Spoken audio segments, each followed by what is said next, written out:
श्री गुरुचरित्र हा ग्रंथ फार विचार करण्यासारखा ग्रंथ आहे. या ग्रंथानं सर्वांना आपलंसं केलेलं आहे.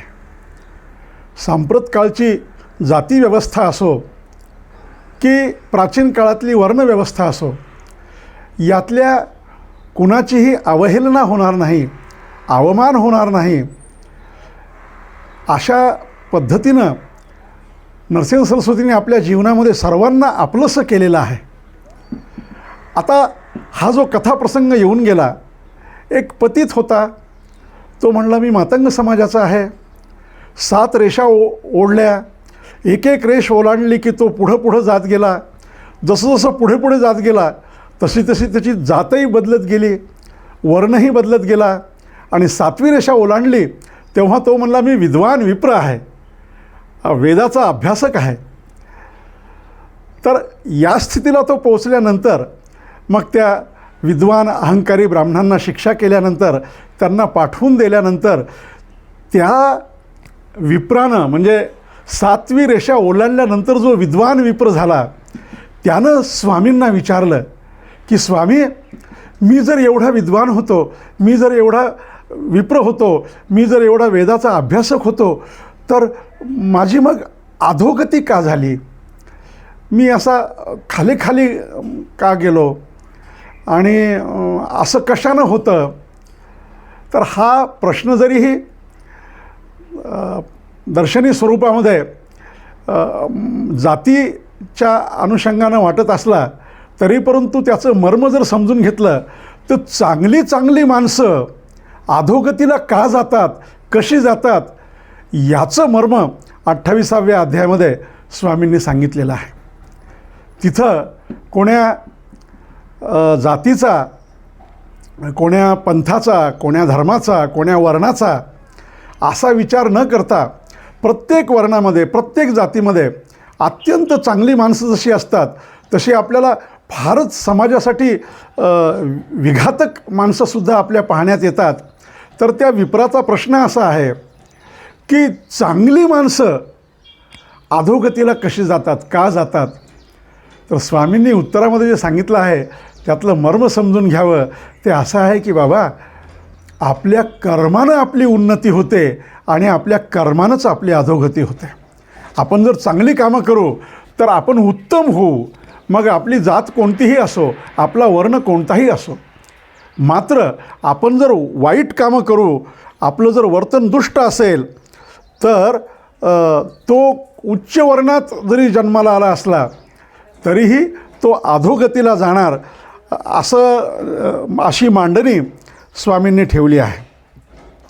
तर त्याच्यामध्ये त्यांनी एक जे सूत्र सांगितलेत ते मी आपल्यासमोर ठेवण्याचा प्रयत्न करतो की मनुष्य अधोगतीला का जातो, पतित का होतो? समाजामध्ये वागत असताना तो खालचा की ज्याच्याकडे पाहायला माणसाला आनंद वाटत नाही असा का होतो? तर त्यांनी त्याचा थोडासा विस्तार करून सांगितला आहे. त्यांनी पहिल्यांदाच असं सांगितलं आहे की जर कोणत्याही वर्णाचा मनुष्य अनाचारानं वागत असेल, दुराचारानं वागत असेल, वाईट वर्तणूक करीत असेल, मग तो वर्णानं, जन्मानं ब्राह्मण जरी असला किंवा कोणत्याही वर्णाचा असला, कोणत्याही जातीचा जरी असला तरी तो हीन होतो. आणि त्या अनुषंगानं पुढे फार मूल्यवान सूत्र या अध्यायामध्ये ठेवलेली आहेत. ते म्हणतात की आपले गुरु, आपले आईवडील यांना जो सोडतो, यांचा जो त्याग करतो, यांना जो आपलंसं करीत नाही, जो आईवडिलांची सेवा करीत नाही, तो निश्चित हीन होतो. खोटं बोलणारा, जीवाची हिंसा करणारा, आपल्या मुलीची विक्री करणारा, खोटं प्रमाण देणारा, खोटी जमानत घेणारा आणि परस्त्रीशी रत असलेला असा जर कोणी वागत असेल तर निश्चित समाजाच्या भल्यासाठी तो उचित राहत नाही, तो योग्य राहत नाही, त्याला हीन म्हणावं असं स्पष्टपणे स्वामी या ठिकाणी सांगतात. म्हणजे त्याचा वर्ण कोणताही असो, त्याची जाती कोणतीही असो, तो जर या गोष्टी करीत असेल, आईवडिलांना दोष देऊन हाकलून देत असेल, तर तो समाजासाठी हीन आहे. आपली जी धर्मपत्नी आहे त्या धर्मपत्नीचा जर अनादर करीत असेल, अर्थात याचा अर्थ या ठिकाणी काही नकारात्मक ओव्या जरी दिसत असल्या तरी त्याचा अर्थ तसं आपण करू नये हा घ्यावा, की मी गुरुचा द्रोह करू नये, मी मात्यापित्याचा त्याग करू नये, मी खोटं बोलू नये, मी जीवहिंसा करू नये, मी व्यभिचार करू नये. ह्या बाबी आपण जीवन जगताना समजून घ्याव्यात. आपल्याला एक पत्नी आहे आणि तरी आपण दुसऱ्या स्त्रीला पत्नी म्हणून जर आणलं तर तसंही करू नये. कोणी कष्ट करून श्रमून जर आला असेल, एखादा वक्ता असेल, एखादा गायक असेल, एखादा कलावंत असेल, एखादा श्लोक म्हणणारा असेल, एखादा मंत्र म्हणणारा असेल, आणि तो जर दुपारच्या वेळेला भुकेलेल्या वेळेला आला आणि त्याला जर म्हणलं की मी तुला जेवू घालतो पण तू काय गाणं म्हणून दाखव किंवा तू मंत्र म्हणून दाखव, तर असं करू नये. जे तळे बांधतात, विहिरी बांधतात, त्याच्यामध्ये जो व्यत्यय आणतो, ते जे तळे विहिरी फोडण्याचा प्रयत्न करतो, तोही हीन आहे.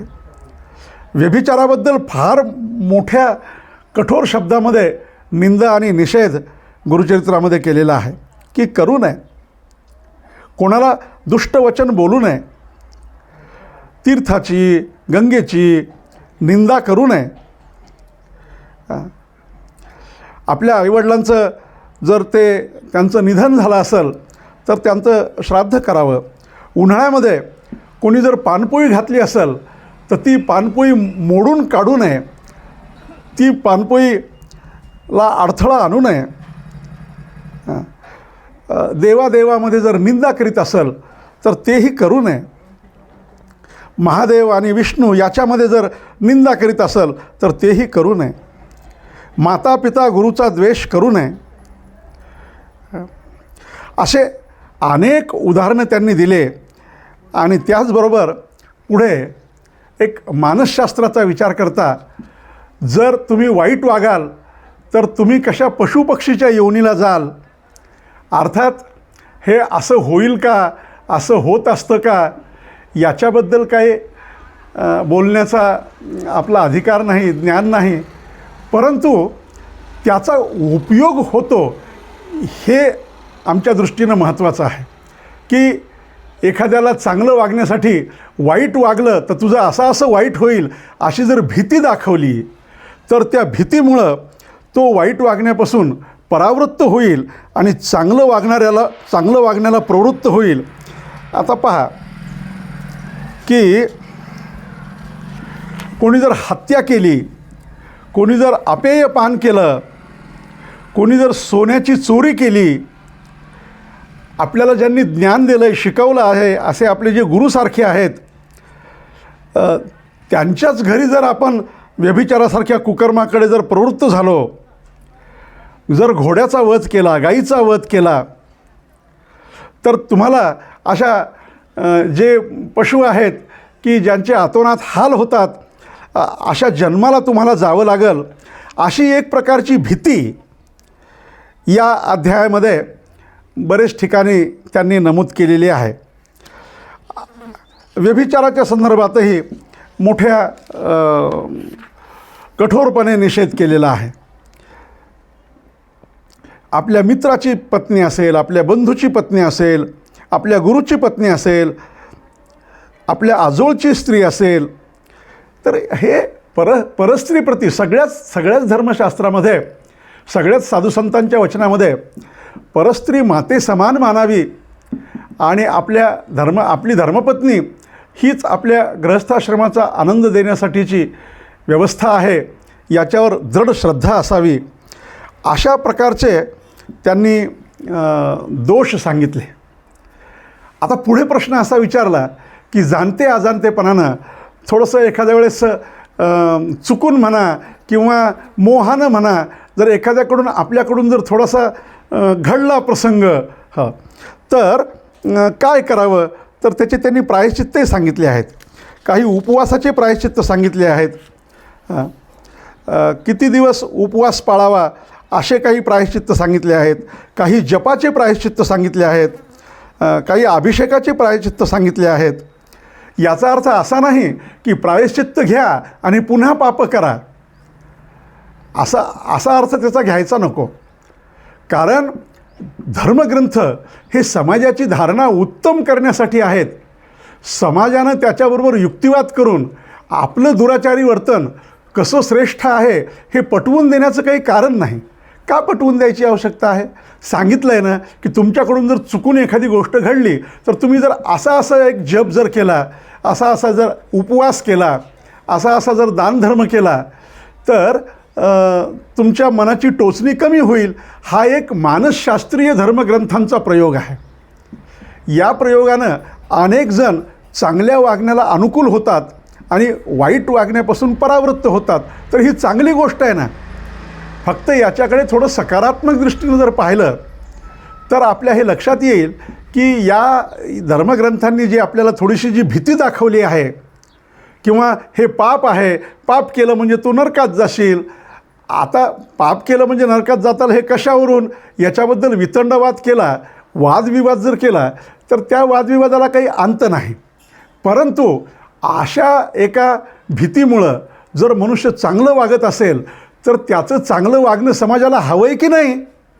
समाजानं चांगलं वागण्यासाठी काही जर आपण धर्मशास्त्राने सुद्धा काही जर युक्ती केल्या असतील तर त्या युक्तीकडे पाहताना आपण सकारात्मक दृष्टीनं पाहावं. असं अत्यंत मूल्यवान चिंतन ठेवून त्या पतित असलेला जो मनुष्य विप्र झाला त्याला महाराजांनी उपदेश केला. तरी पण तो म्हणायला लागला की आता जे माझे जे लेकरबाळ, त्याचे लेकरबाळ आले, तिथं बायको आली, ती म्हणली अहो आमच्या मालकाचं असं कसं झालं. तर त्यावेळेस काय केलं महाराजांनी, त्याला जे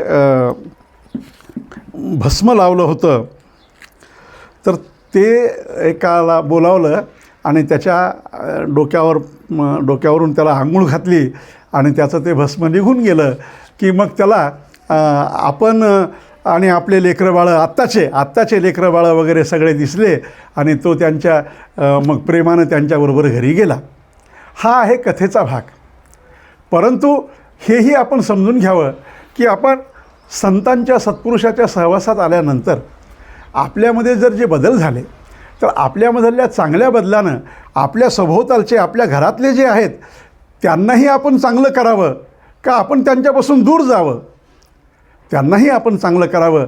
अशा पद्धतीनं त्याच्या अंगावरचं भस्म निघून गेल्यानंतर, कथा भाग आहे की भस्म निघून गेल्यानंतर त्याला आपले आताचे मुलं बाळं, बायको पोरं सगळे दिसले, कळाले आणि तो त्यांच्याबरोबर आनंदानं निघून गेला. त्यावेळेस त्रिविक्रम भारतींनी नरसिंह सरस्वतींना प्रश्न विचारला की हा आधी तर तयार नव्हता आणि आता भस्म अंगावरचं निघून गेल्याबरोबर तो कसं काय तयार झाला. तर त्या संदर्भानं भस्म महात्म्य म्हणून एक माहिती नरसिंह सरस्वती स्वामी महाराजांनी त्रिविक्रम भारतींना सांगितली आहे. तो विषय 29व्या अध्यायामध्ये येतो. तर त्याचा विचार आपण पुढच्या भागामध्ये करू. तोपर्यंत अवधूत चिंतन श्री गुरुदेव दत्त.